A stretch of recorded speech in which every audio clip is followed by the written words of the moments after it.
No meu livro Filosofia do Direito, eu faço do conceito de Aristóteles uma fórmula, os senhores vão entender. Justiça é qualquer coisa que não esteja nem na carência, nem no excesso. Esta fórmula, agora os senhores conseguem entender qual é o conceito de Aristóteles sobre justiça.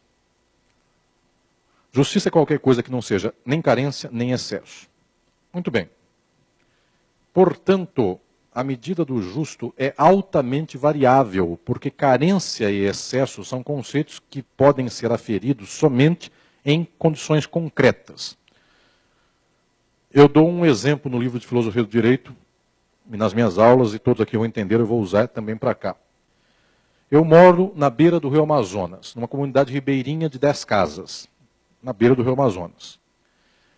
Neste dia de fevereiro de 2016, na beira do Rio Amazonas, eu tenho a ideia de pegar uma borracha, um motorzinho, enfiar a borracha no Rio Amazonas, na frente do Rio Amazonas é meu casebre, eu faço um chafariz. Põe a borrachinha para cima e fica saindo água o dia inteiro. Dia e noite, ligado num motorzinho. A pergunta é justo fazer um chafariz no Rio Amazonas? Olhem que nós respondemos pela filosofia moderna do modo exatamente contrário do que respondia o antigo.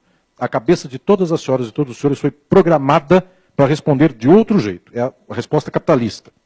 Olhem como Aristóteles responde. É justo eu pegar água e usar na beira do Rio Amazonas? Nós temos a tendência de achar que justiça é normativa.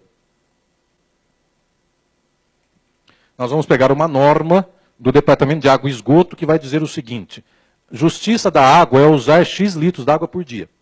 Ponto. Baixa o decreto do governador dizendo que na falta d'água agora virem-se. Ok. Para nós justiça é se nós seguimos ou não seguimos uma norma. Aristóteles é chocante porque ele vai nos dizer o seguinte: justiça não tem relação nenhuma com norma. Não tem. E ele desmonta toda a inteligência de um jurista sobre o mundo. Justiça tem a ver com situação, não com norma. A medida do justo é situacional.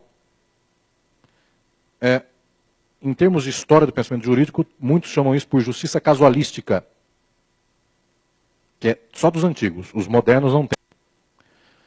Eu tenho água no Rio Amazonas. Observem o que eu vou falar. No Rio Amazonas eu gastei 1.000 litros de água por dia. Com a borrachinha lá e um motorzinho forte, fica saindo 1.000 litros de água por dia do chafariz na beira do meu casebre. Muito bem. A pergunta é, isto é justo ou injusto? Observem, meus senhores, que a pergunta de Aristóteles só se responde assim. Usei 1.000 litros de água por dia. Alguém por lá ficou sem água? Pergunta de Aristóteles do justo é uma situação de carência e excesso. Usando 1.000 litros d'água, alguém deixou de ter água na beira do Rio Amazonas? Não, porque 1.000 litros d'água na beira do Rio Amazonas tem água para todo mundo. Pode fazer todo mundo um chafarizinho na beira do Rio Amazonas. Ou seja, 1.000 litros d'água não é excesso, de tal sorte que ninguém entrou em carência. Eu corto a cena. Neste dia de fevereiro de 2016, que falou aqui a esta plateia, um sheik no deserto do Saara tem um oásis. É uma pocinha d'água lá. Lá moram 1.500 famílias. O sheik do deserto do Saara, hoje, dia de hoje, mesmo dia que alguém fez o chafariz na beira do Rio Amazonas, ele resolve colocar uma borrachinha no oásis e dizer: aguentem aí 1.500 famílias, que eu, como dono do oásis, vou fazer um chafariz. 1.000 litros d'água por dia. Imediatamente o chafariz, o oásis seca. E 1.500 famílias passam sede. Chega a seca. Seca em São Paulo chama carência hídrica. Né? No Nordeste chama seca. Até um dia que invertam governos, aí chamará seca aqui e carência hídrica lá. Muito bem. Observem, meus senhores, se alguém faz chafariz no deserto do Saara, imediatamente o povo passa sede. Conclusão, no deserto do Saara, qual é a distribuição justa de água? A distribuição justa de água é isto. E no Rio Amazonas, a distribuição justa de água é isto. Vocês conseguem visualizar o que estou dizendo? Não é X litros d'água por pessoa, é uma situação.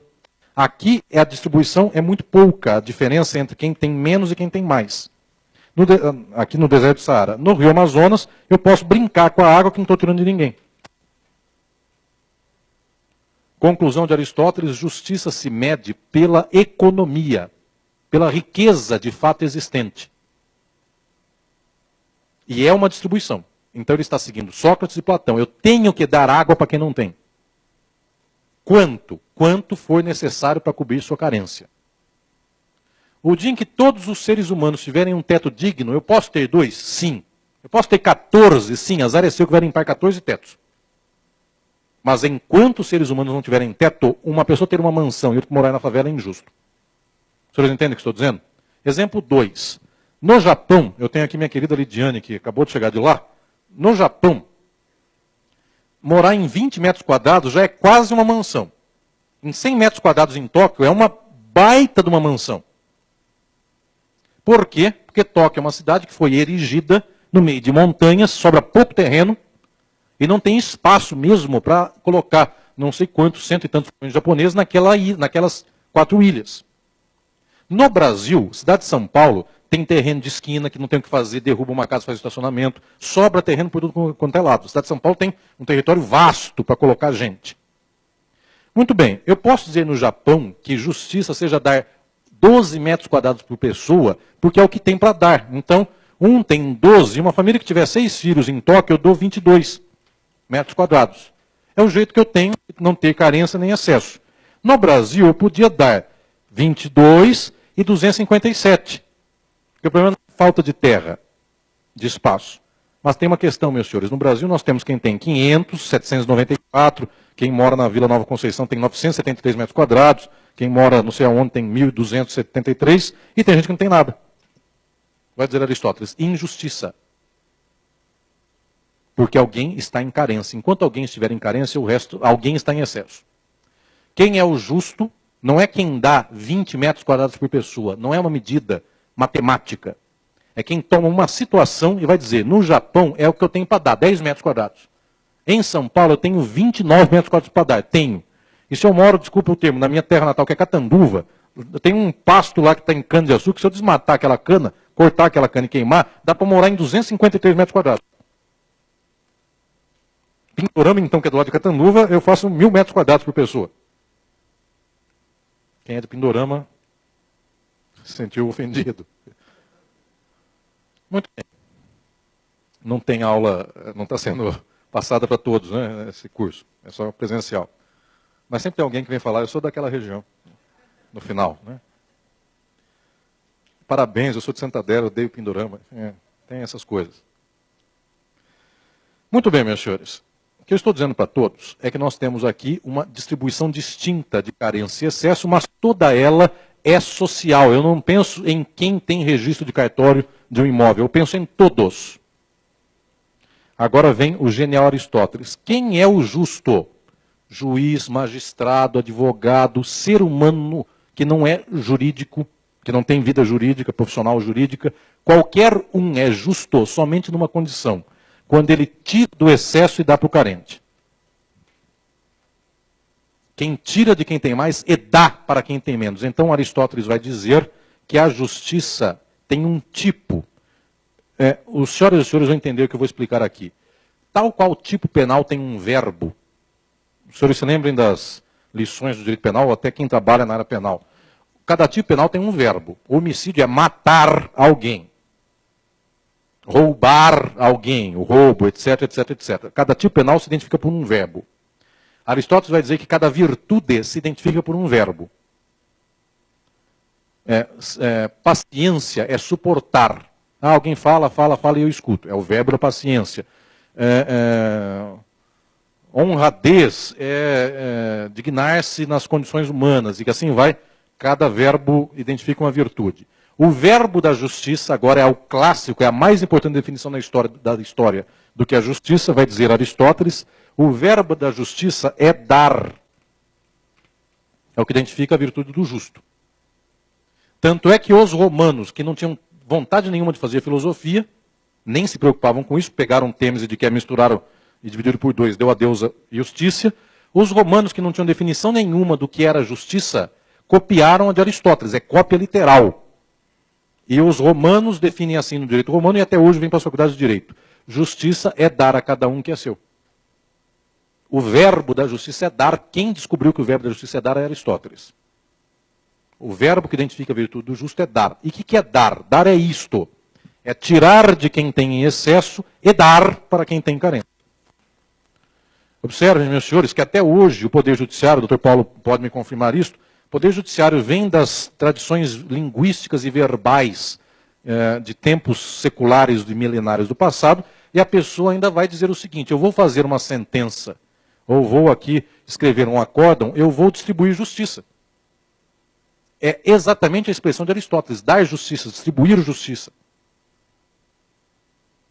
E distribuir justiça quer dizer fazer uma sentença. É isso. Mas a gente vem com a acepção antiga do termo justiça, dar. Muito bem, meus senhores, o último termo. Se justiça é dar para quem tem carência de acordo com uma percepção social, não de acordo com uma norma, não é X metros quadrados por pessoa, é a situação que gera isto, então agora vem o conceito fundamental. Onde está a virtude? Virtude, meus senhores, os medievais, lendo Aristóteles, escreviam isto em latim: virtus in medium. Virtus in medium. Ou então, na pronúncia correta do latim, virtus in medium.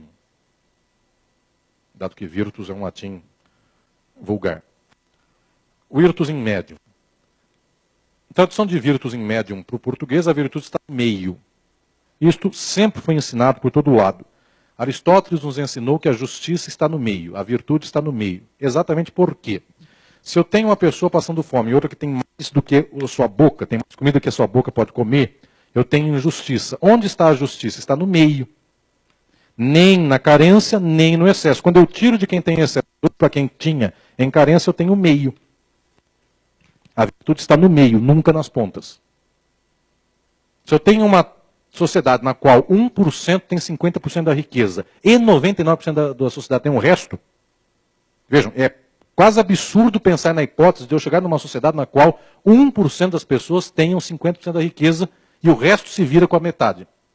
Essa sociedade existe? Sim, o mundo hoje. Estatística de 2016. 1% do mundo tem 50% da riqueza. E querem mais.